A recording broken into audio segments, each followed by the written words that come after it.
Jaya Radha Madhava Kunja Bihari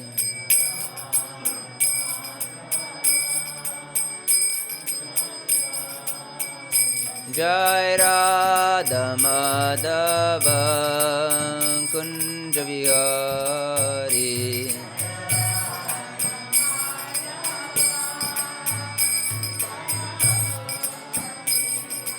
Gopi Janavallabha Girivaradhari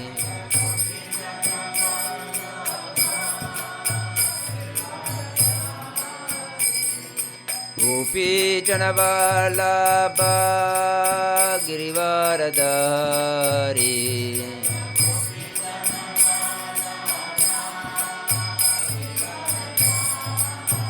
Yashodanandana Brajajanaranjana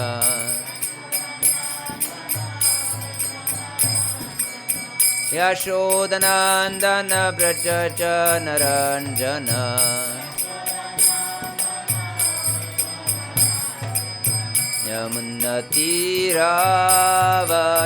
Yamunatiravanachari Yamunatiravanachari Jaya Radha Madhava Kunja Bihari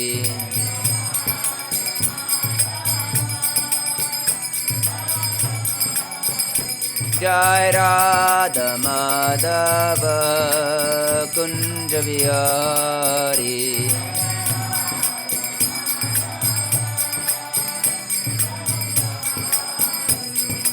Gopi Janavallabha Girivaradhari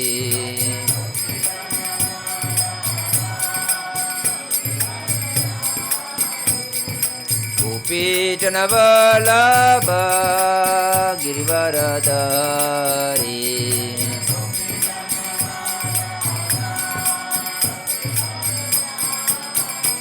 Yashodanandana Brajajanaranjana Yashodanandana Brajajanaranjana Yamunatiravanachari Yamunatiravanachari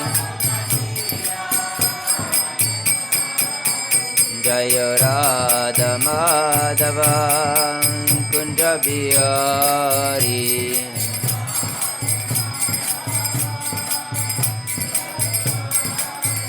Jai Radha Madhava Kunja Bihari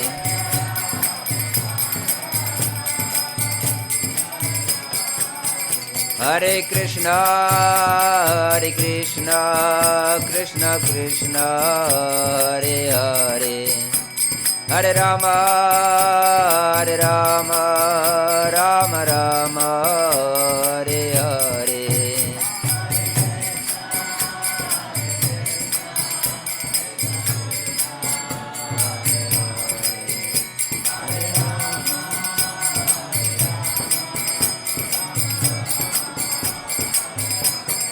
Hare Krishna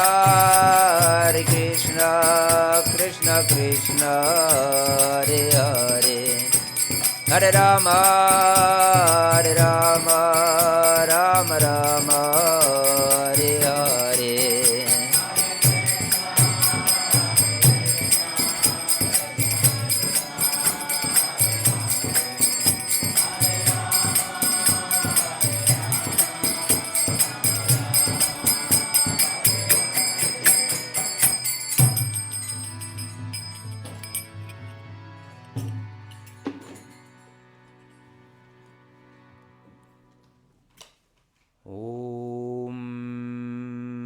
Jnanatimirandasya Gyananjanashalakaya Chakshurunmilitam yena Tasmai Shri Gurave Namaha Shri Chaitanya Manobishtam Stapitam Yena Bhutale Swayam Rupa Kadamahyam Dadati Svapadantikam Vandeham Shri Guru Shri Yuta Padakamalam Shri Gurun Vaishnavam Sha Shri Rupam Sagrajatam Sahagana Raghunatan Tam Sajivam Sadvaitam Savadutam Parijana Sahitam Krishna Chaitanya Devam Shri Radha Krishna Padan Sahagana Lalita Shri Vishakanvitamsha He Krishna Karuna Sindhu Dinabandhu Jagatpate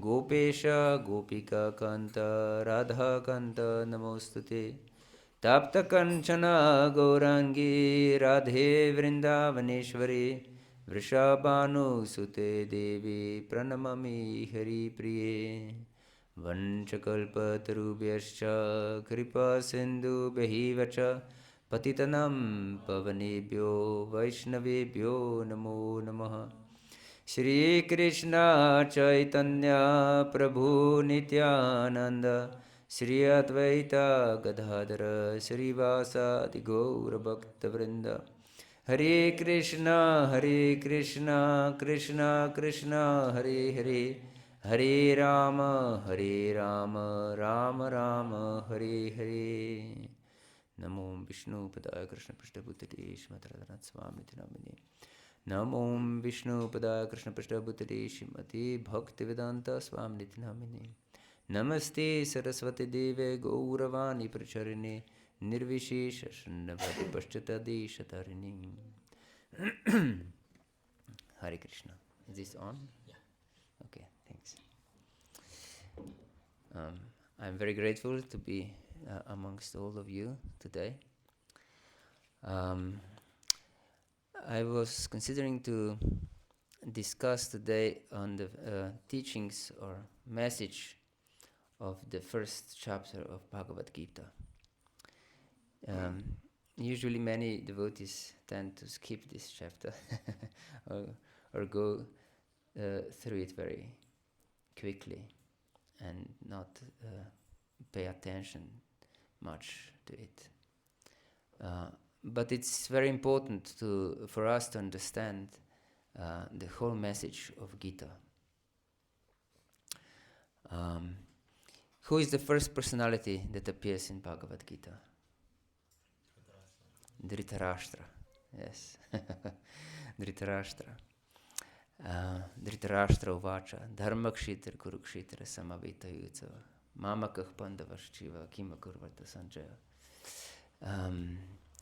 And he is asking his advisor, his counselor, Sanjaya, what is going on in the holy land of Kurukshetra. And what does Dhritarashtra mean? What's the meaning of his name? Sorry? One is blind? No. That he's encroaching on others' land. He's holding grip on others' land. So, and this is the message for us. And he's blind, as he's mentioned. Yes, he's blind. He's spiritually and physically blind personality. And he's not supposed to be a king, but he is. And it's similar to our life, in fact. In conditioned state, we can say that we have three kinds of personalities. We embody the three kinds of personalities. And this one is demoniac, like it was Dhritarashtra. And the other is pious, like it was Arjuna in this first chapter.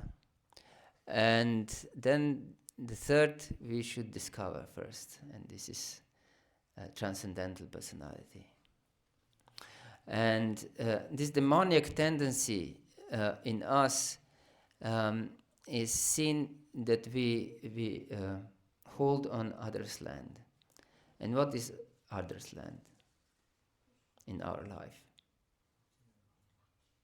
Sorry? Yes, our body. This is some others' land. Can you explain? Because the body is not what actually being given to us by Krishna. Mm-hmm. Yes. It's not ours. Exactly. Yes. Our body and our mind is Krishna's property, is not ours.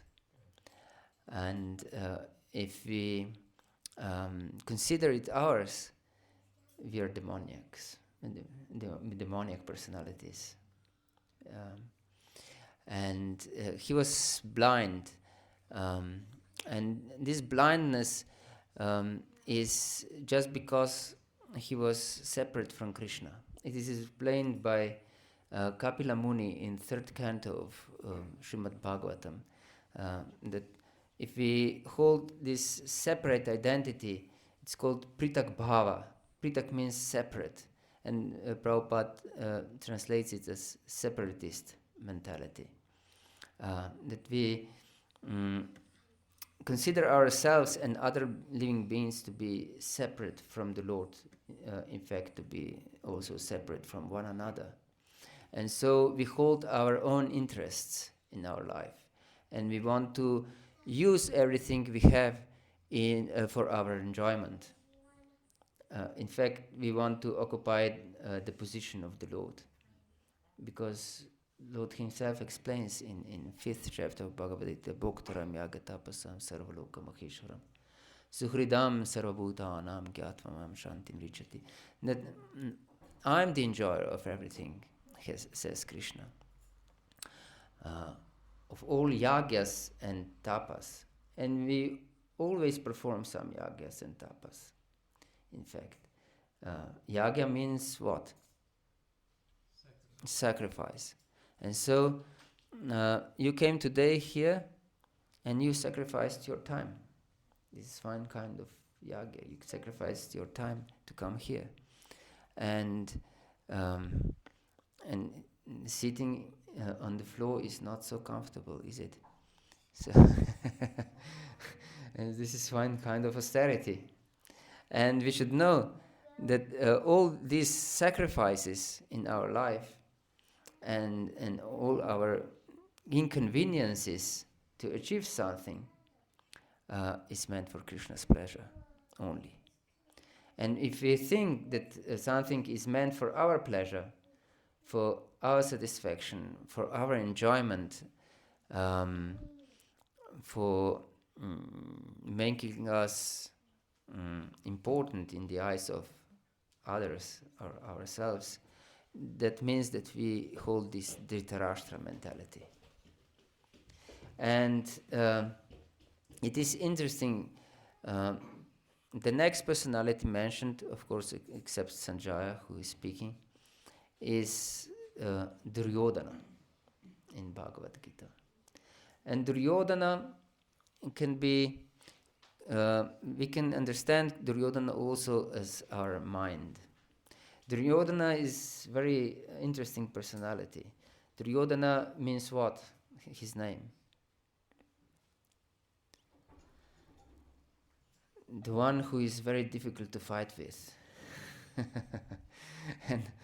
and we can link Duryodhana to our mind, as I said. Our mind is like Duryodhana. And he engages also personalities that are against him into his service. Isn't it interesting? For example, Drona and Bhishma didn't support Duryodhana. They support Pandavas, in fact. But they were fighting on Duryodhana's behalf against the Pandavas. And Arjuna asked Krishna in 3rd chapter of Bhagavad-gita, Atakyana prayuktanam papam charati purusha. Anichana pivarshnaya baladiva niyojita. What is this force or this power, the forces one to engage in activity also against his own wish? Do you have sometimes such feelings? That you do something against your own will? So Bhishma and Drona were performing activities against their own will. They were fighting for Duryodhana's sake. And Krishna replies, Kama yesha krodha yesha rajoguna samudbhava mahashano mahapapma vidyanam ikavarinam. It is only lust, Arjuna, that later transform into wrath, and it's soul-devouring, sinful enemy of this world. So we can see that we engage our intelligence, our senses in the service of this demoniac mentality, even if we know that something is wrong, that something is not good. We still, our mind is able many times to engage our consciousness, our intelligence into his service. Yes. And we see from this first chapter of Bhagavad-gita how cunning is Duryodhana. First he mentions the power of his enemy just to encourage his own men to fight against them. And then he counts the men on his own side, and he is very diplomatic. He first mentions Drona, because Drona is Brahmana, and no one will object if he's mentioned the first, not even Bhishma. And then he immediately states Bhishma, of course, because Bhishma is the senior most amongst the Kuru forces and his most powerful personality.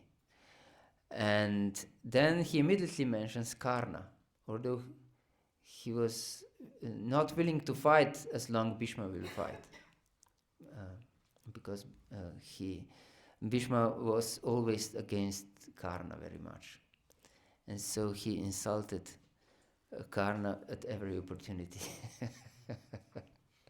to discourage him from fighting the Pandavas. And he was mentioning Maharathas, and he didn't mention Karna among them. And someone mentioned Karna. What about Karna? And he says he's not even Atirati.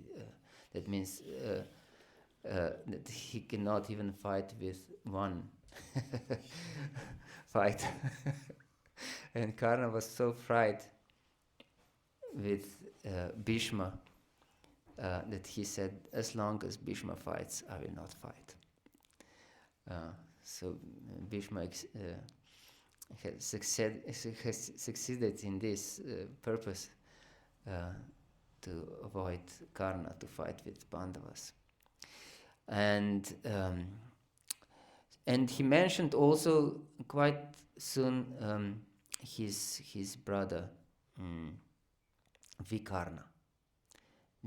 He was not extremely good fighter, so he shouldn't be mentioned among these most powerful warriors. But he mentioned him. Why?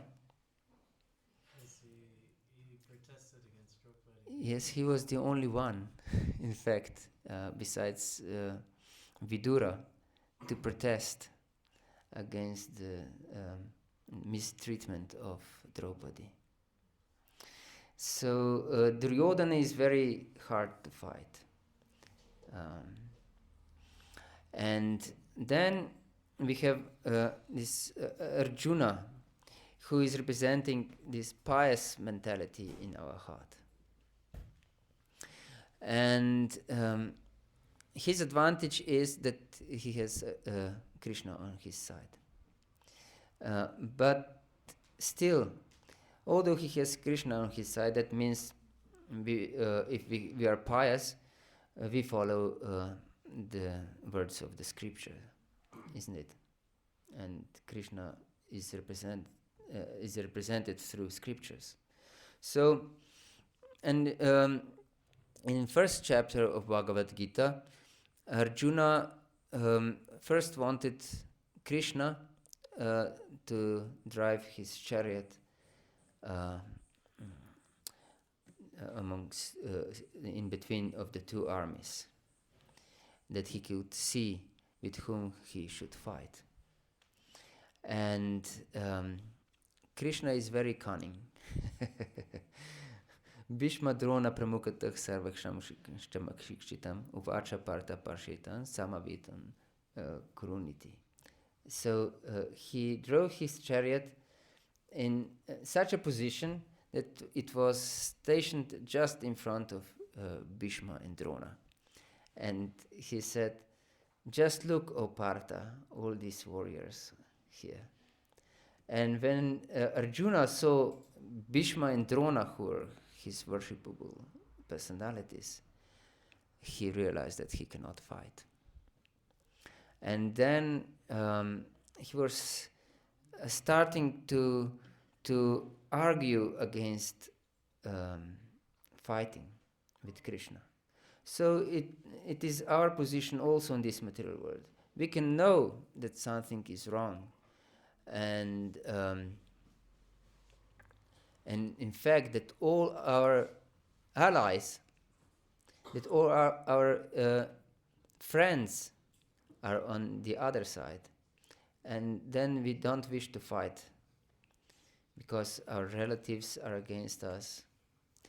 And this is, of course, if we want to go deeply into the spiritual realization in our spiritual path. Maybe some of you have this experience that all our friends are against us, or our family is against us.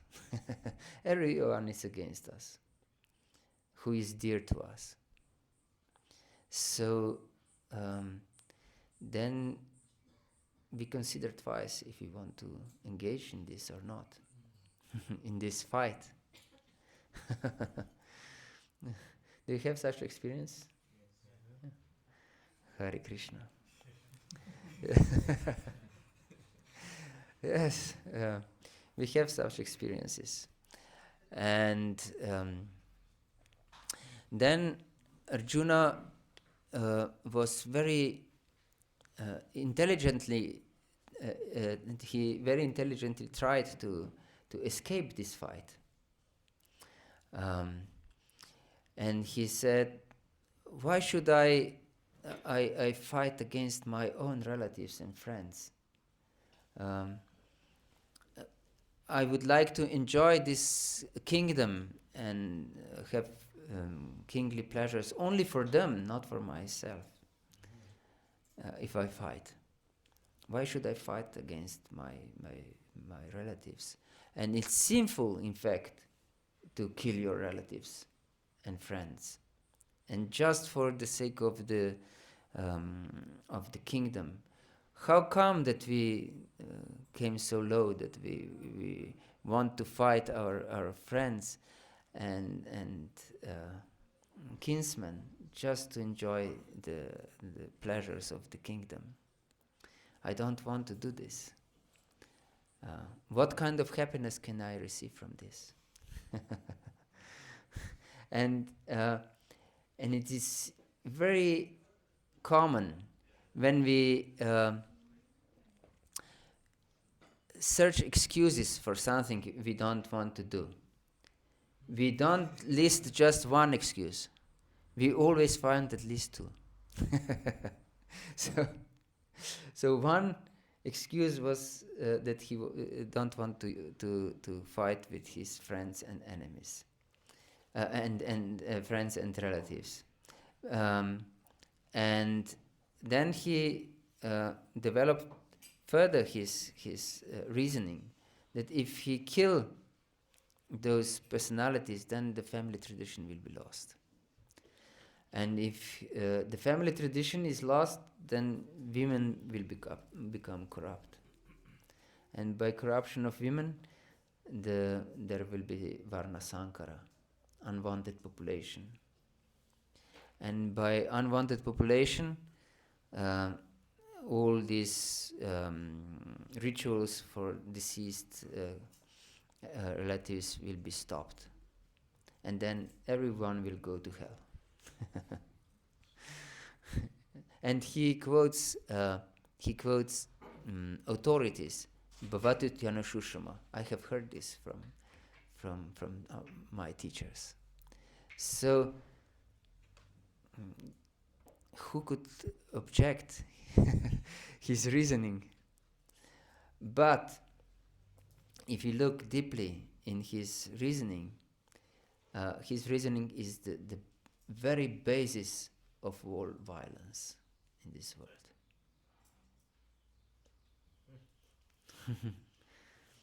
Why is this? They justify their selfish means. Yes, he justifies his selfish means. He asked Krishna, what happiness can we derive from this if we kill our relatives? And if we consider his words, he was kshatriya. He was trained to kill. Just not long before this, he was killing one animal after another when he burned this Kandava forest. Can you remember this lila from 10th canto of Srimad Bhagavatam? Krishna and Arjuna went to burn the Kandava forest because Agni had received too much ghee in sacrifices, and he had indigestion because of too much ghee. And he asked Arjuna to help him to consume medicinal herbs from Kandava forest. But this Kandava forest was under protection of Indra, and he could not burn this forest. Whenever he tried to burn the forest, Indra sent rain, and the fire was extinguished. So he asked Arjuna for favor to help him to burn Kandava forest. And then really Arjuna with Krishna came there, and the fire started, and Indra immediately sent rain. But Arjuna created a roof of arrows, a cage of arrows, so not even a drop could fall on the Kandava forest. So thick were the arrows there. And because when the fire was starting to burn these animals in the forest, they wanted to escape from the forest, but Arjuna killed every one of them, not allowing them to escape. So he was extremely cruel warrior. And he only allowed the demon Maya to escape from the forest because he took shelter of him. And later on, Maya created assembly hall for the Pandavas. So he was not soft-hearted personality. He was trained to kill. So if on the other side would be some other enemies, not his relatives and friends, he would kill them immediately without any other thought. So this consciousness of I and mine is in fact demoniac. But we have material, and material means demoniac, because if Krishna, as Krishna says that there are two kinds of personalities in this world in 16th chapter of Bhagavad-gita, demoniac and the pious. And but Duryodhana's mentality is outright demoniac. He just wants his own pleasure, no matter what. And he says that all these personalities, all these warriors came here to sacrifice their life for me. And he meant it. But Arjuna has a pious material mentality, that he didn't want to kill others because he considered the relationship with his friends and relatives to be more important than his own selfish pleasure. But both of these mentalities are material. So Krishna immediately in the beginning of second chapter states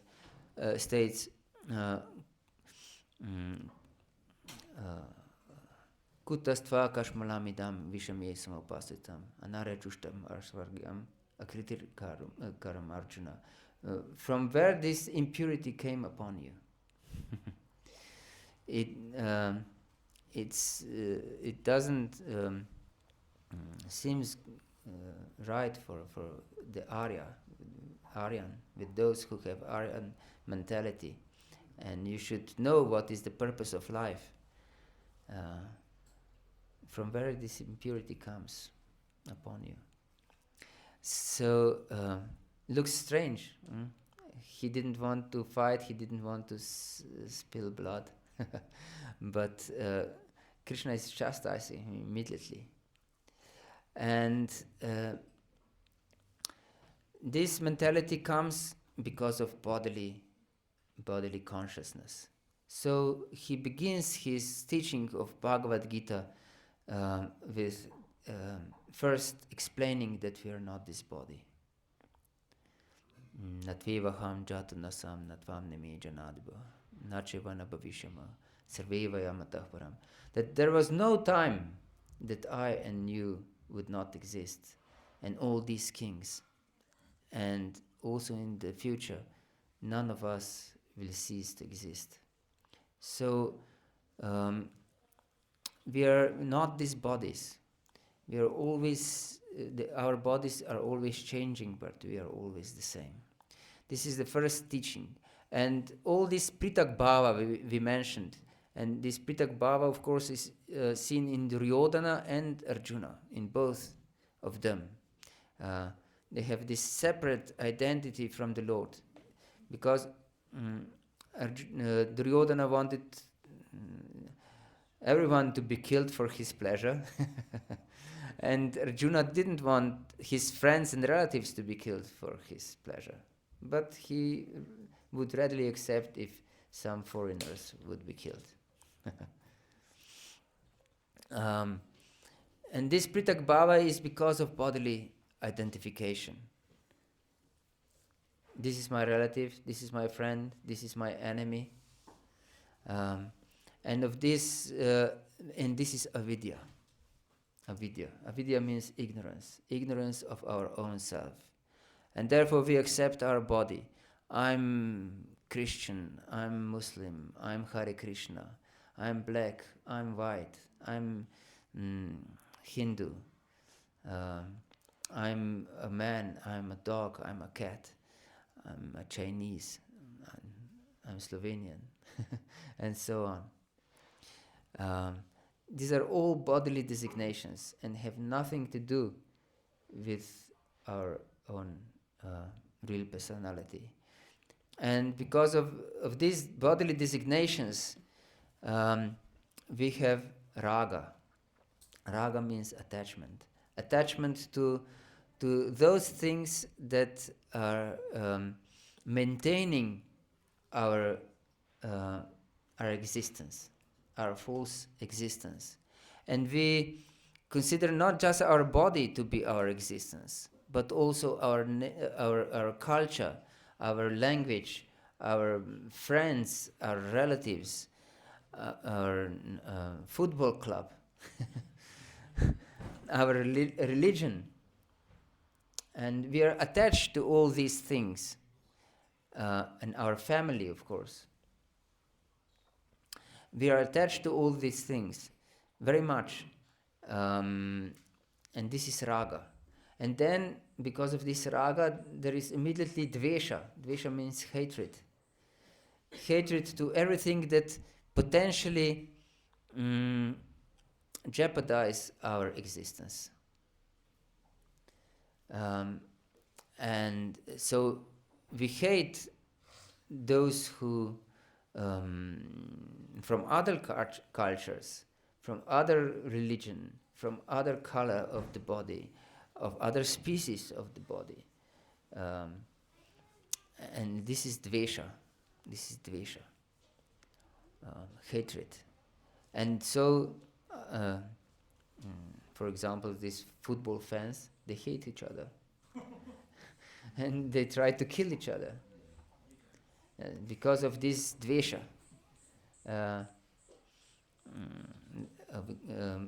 Different identification. They consider the fans of or other club to endanger their existence. Of course, an existence of their club to be the best. And because of this raga and dvesha, there is abhinivesha, deep absorption in bodily mentality, and fear of losing our existence.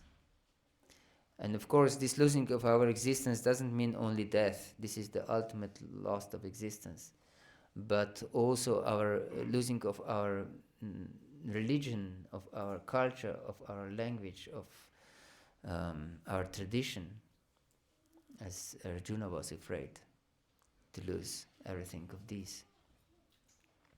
So we should understand that these bodily designations and this material existence is only illusion. And if we pray to the Lord to maintain these bodily designations, for example, for health, for good family relationship, for good husband or good wife, for happy marriage or whatever, it's all based on this pritak bhava, on bodily identification, and it's detrimental for our spiritual understanding. It's like Krishna is asking Arjuna, from where these impurities come upon you. So we should understand that this, because I know in the Hindu community there are many very pious people, and but sometimes many cannot go beyond this identification, and it's detrimental for our spiritual understanding. And even there is something very interesting. I mention this very often, but maybe you haven't heard this before. That many people think that death will bring them some miracle. Usually people think like this. For example, I'm coming from Christian background, and usually Christians nowadays in modern world, at least in Slovenia, is like this. They go to church every Sunday, or not every Sunday, but but they go to church and they consider themselves pious, but they live ordinary material life. And they think that at the end of life, they'll go to heaven. So they believe that death will bring them some complete change of existence. Isn't it? Now they live ordinary material life, and then at the time of death, they will go to heaven. Complete change of existence. And atheists also believe in miracle at the time of death. So now they exist, and when the death comes, they will not longer exist. So also they believe in complete change of existence, isn't it? But Krishna doesn't support this. Yam yam vapismaram bhavan tyajantyanti kalivaram tam tam aveti kanta sada tad bhava bhavita. Whatever consciousness we have at the time of death, we just continue with this existence. So, and not only Christians and atheists, also many Hare Krishnas. They also believe in some miracle at the time of death.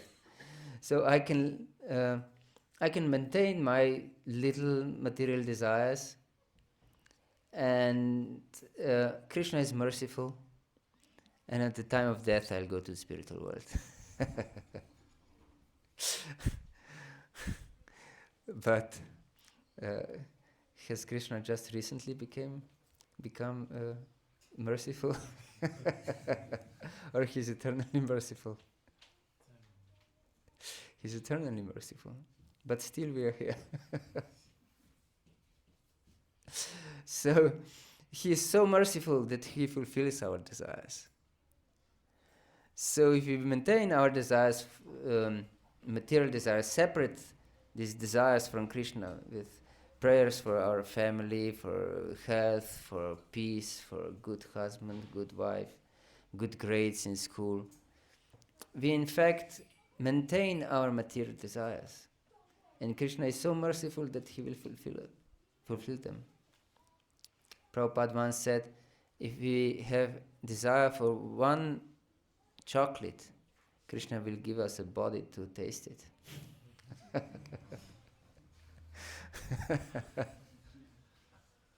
So, if we have this mentality that it's no problem to have such small desires here and there, because Krishna is merciful, we also believe in some complete change of existence, and some miracle will happen at the time of death. But the secret is that we should live what we want to achieve now. We should live now. For example, if Christians want to go to heaven, they should live in heaven now. And if you want to go to spiritual world after death, we should live in spiritual world now. Not to believe in some miracle after death, because death will not bring us nothing. We just, as Krishna explains himself, we just continue our existence. And if the atheist doesn't want to exist after death, he shouldn't exist now. He shouldn't exist at any time, in fact, not just now. So, the belief of atheists are most crazy. Yes. So, this is my point, that we should live in a spiritual world now. And because we have to acquire this state of consciousness, Krishna is explaining further. First he said, Tasmat sarveshu kaleshu mama nusmaro yudhyacha mayarpita mano buddhir mama veshasya samshaha. Just because of this, because what kind of mentality you have at the time of death, that you will achieve. Just fight for my sake and think of me always. And if you engage your mind and intelligence in me, you will definitely attain me. And because it's difficult for us to think always of Krishna, because this is samadhi, of course. Then he says, Abhyasa yoga yukta nachita sananagamina paramam purusham divyam yati partana chintayan. That we should engage in abhyasa yoga, in training of our consciousness. training of our consciousness. This means sadhana bhakti. And of course, our foremost activity in sadhana bhakti is chanting of Lord's holy name. This was brought by Lord Chaitanya. And this is, in fact, our only contact with Krishna. It's chanting of his holy names. And of course, other devotional activities. So we should devote completely to chanting of Lord's holy names.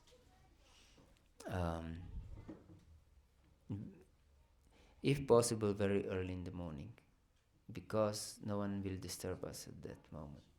And we should switch off the phones and put them in some other room, because these phones are ultimate distractors and most dangerous enemies of the world of today, because they represent this karma and krodha. So we should put it away and just chant, and chant before our day starts. Because if our day is starting by different our obligations, then the mind will naturally goes to these things, isn't it? But if we chant before our day starts, then we can be at least to some degree peaceful. And when no one other will disturb us. Because if some other people are disturbing us during our chanting, of course we cannot go deeply in our relationship with Krishna. And if we know from our personal lives that if we want to have some intimate relationship with someone, it is very disturbing if all the time some other people are coming and disturb our intimate conversation with someone. And so it's also the chanting of the holy name is intimate personal relationship with Krishna.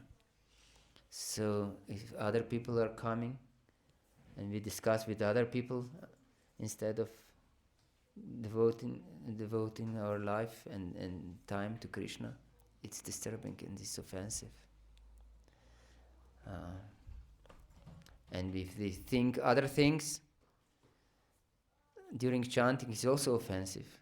How would you feel if you would have some intimate conversation with someone and he would think just about other things?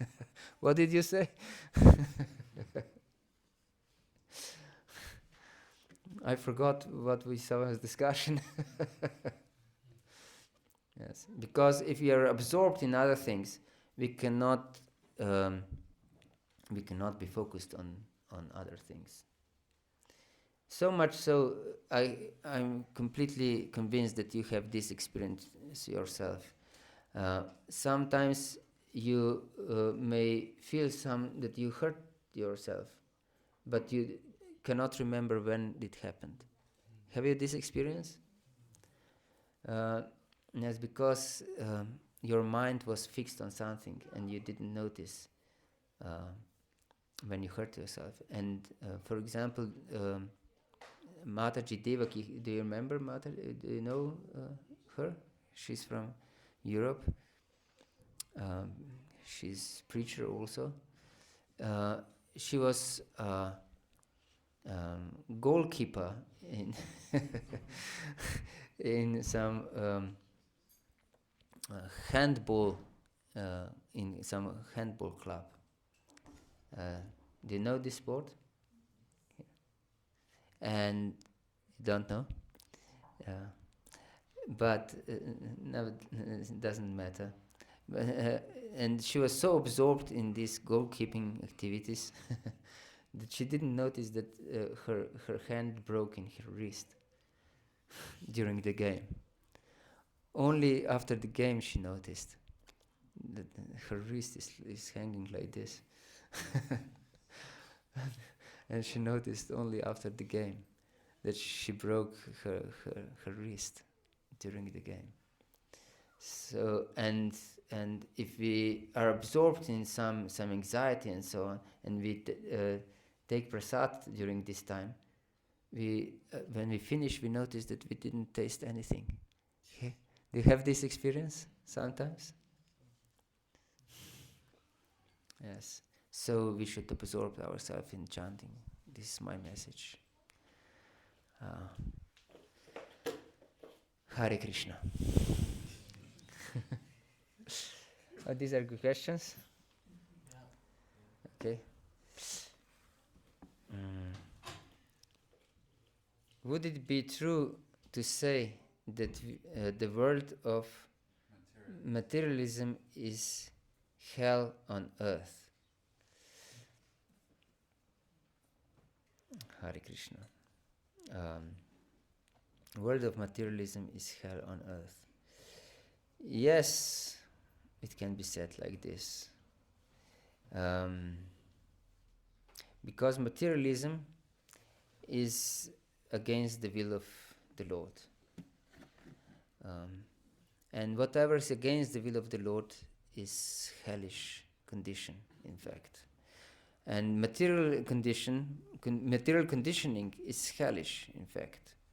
We cannot do much in material conditioning, and we are forced to go through some changes that we don't want them.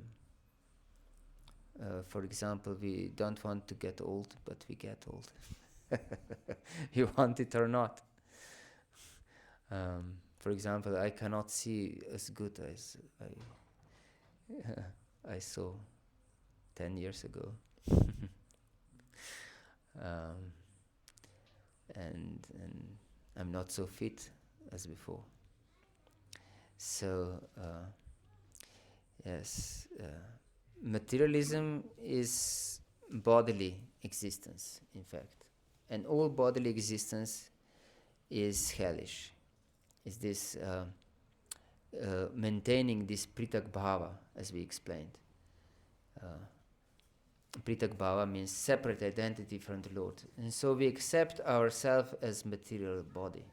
But this is illusion. And every illusion is in fact hellish. It's hellish. Except if it is yoga maya illusion. Then it is spiritual. And is conducive for spiritual love.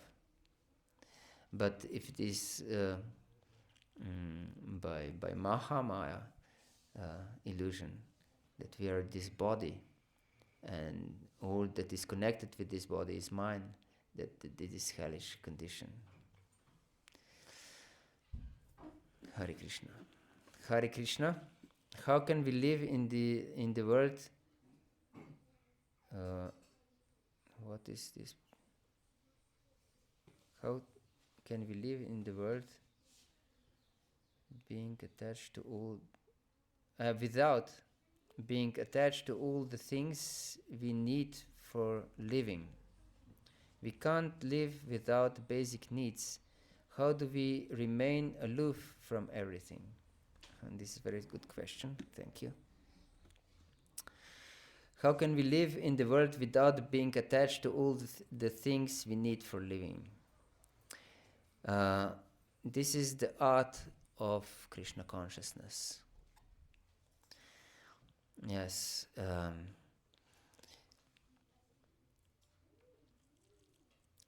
We first have to understand who we are. And we are not this body.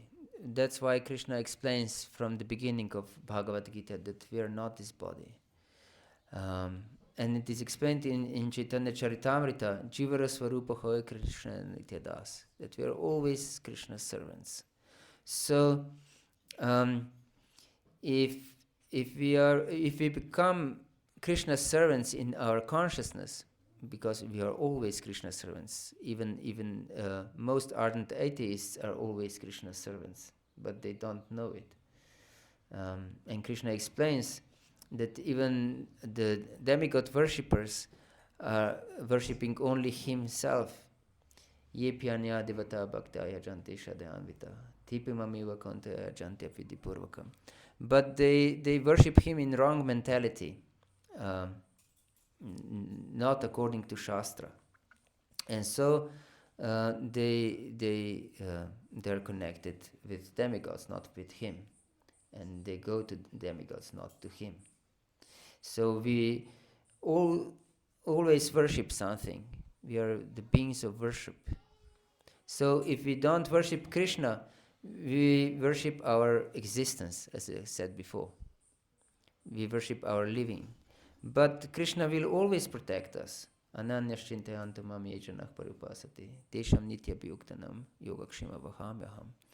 But we don't have faith that Krishna will protect us, that Krishna will supply everything we need.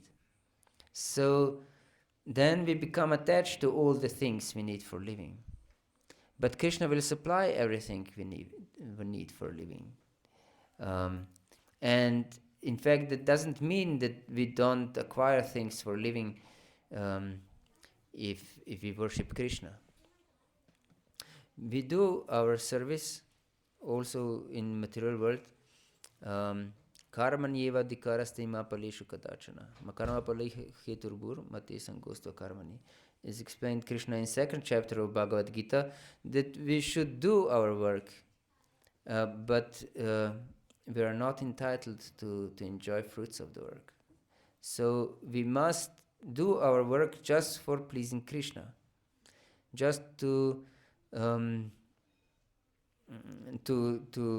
fulfill our obligations, and of course with the mentality that it is for Krishna's pleasure. Yagyartat karmano netra lokoyan karma bandhana tadartham apikanta mukta sangha samarchara. It's explained in third chapter of Bhagavad-gita that if we do our work for Krishna's pleasure, then we are always free. But if we are attached to our work, then we are bound by it. We are slaves of this material world, so we cannot rise above it. So, how can we live in the world without being attached to all the things we need for living? We should become attached to Krishna. This is the secret. If we become attached to Krishna, then we are detached from all the things, others. But without attachment to Krishna, because we are Tatashta Shakti. What does it mean that we are Tatashta Shakti? Yes, Bina. We are not Bina Prakriti. We are, in fact, dependent energy. We are not independent. We are either dependent on material energy or spiritual energy. We cannot live separate from either. We are dependent on one or the other. So Krishna says that the only solution is to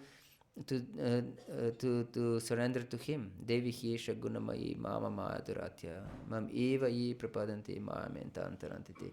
That we can transcend this maya only if we surrender to him, not independently. So we cannot exist independently. So we are either under Maya illusion or under Yoga Maya protection. That means that we should understand that we are Krishna's servants and that Krishna will protect us. And we should be attached to Krishna, not to things of this world. If we are attached to things of this world, we are immediately bound. And Krishna knows that we cannot live without the basic needs. Krishna is not stupid. Krishna knows. But but if he wants us to die, it's for our benefit. Is it one example is used by Shastra, that we should be like a cow that is purchased by a new owner. And the cow goes with a new owner without looking back to the old owner. And the cow doesn't bother about its maintenance, her maintenance. How can I survive with this new owner?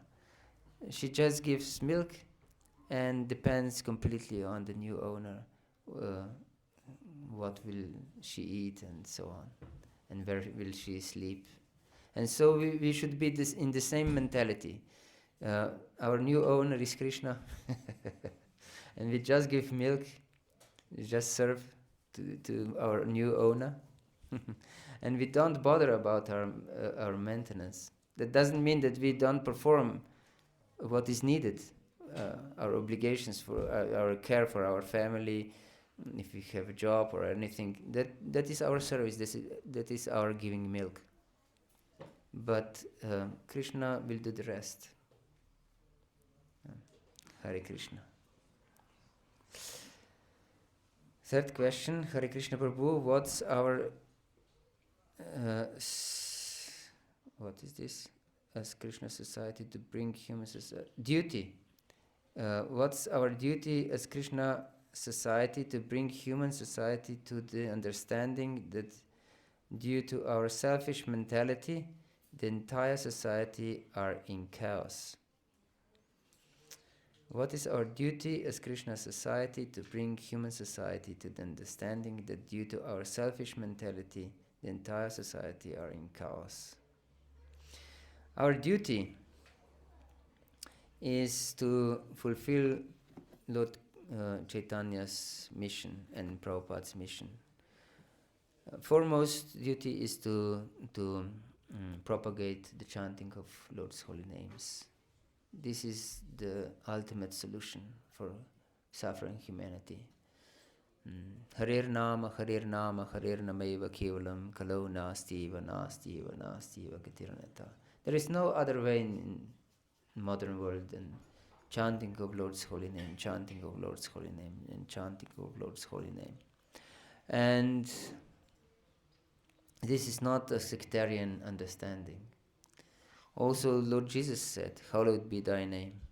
And in Psalms it is said, those who call upon the Lord's name, they will be saved. And also the Buddhists call upon the Lord Buddha's names. So this is universal teaching of all religion, to call the Lord's names. So we should give the holy name to the people as much as possible, as far as wide as possible. And then the holy name and distribution of prasad, of course, also is very important. And this was Prabhupada's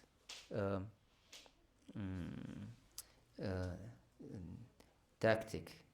Distribution of prasad, distribution of his holy name, and distribution of books, of these teachings.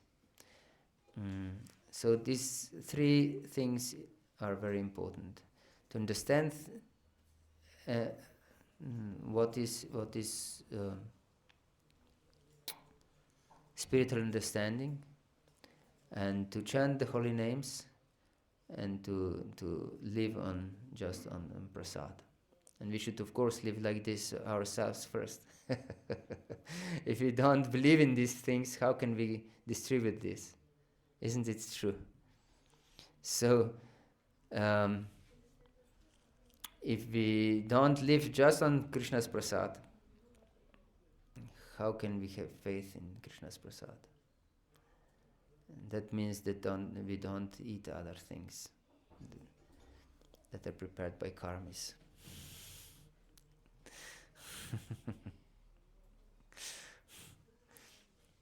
Yes, even devotees eat chips and something like this. Yes, but this is not faith in prasad, in fact. And of course, holy names and teachings. And if we want to distribute Lord's teachings, we have to imbibe them first, very deeply, ourselves. And only this can, we cannot do anything external much.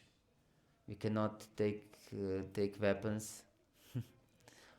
and fight against this demoniac world, but we can take Krishna's weapons, Lord's holy names, Lord's teachings, and Lord's prasad.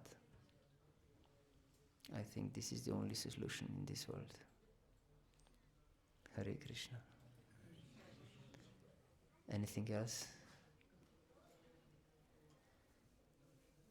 So thank you very much for your attention. Srila Prabhupada ki jai, Gaura Bhakta Vrinda ki jai, Nitai Gaura Pramanandi Hari Hari Bol. Please accept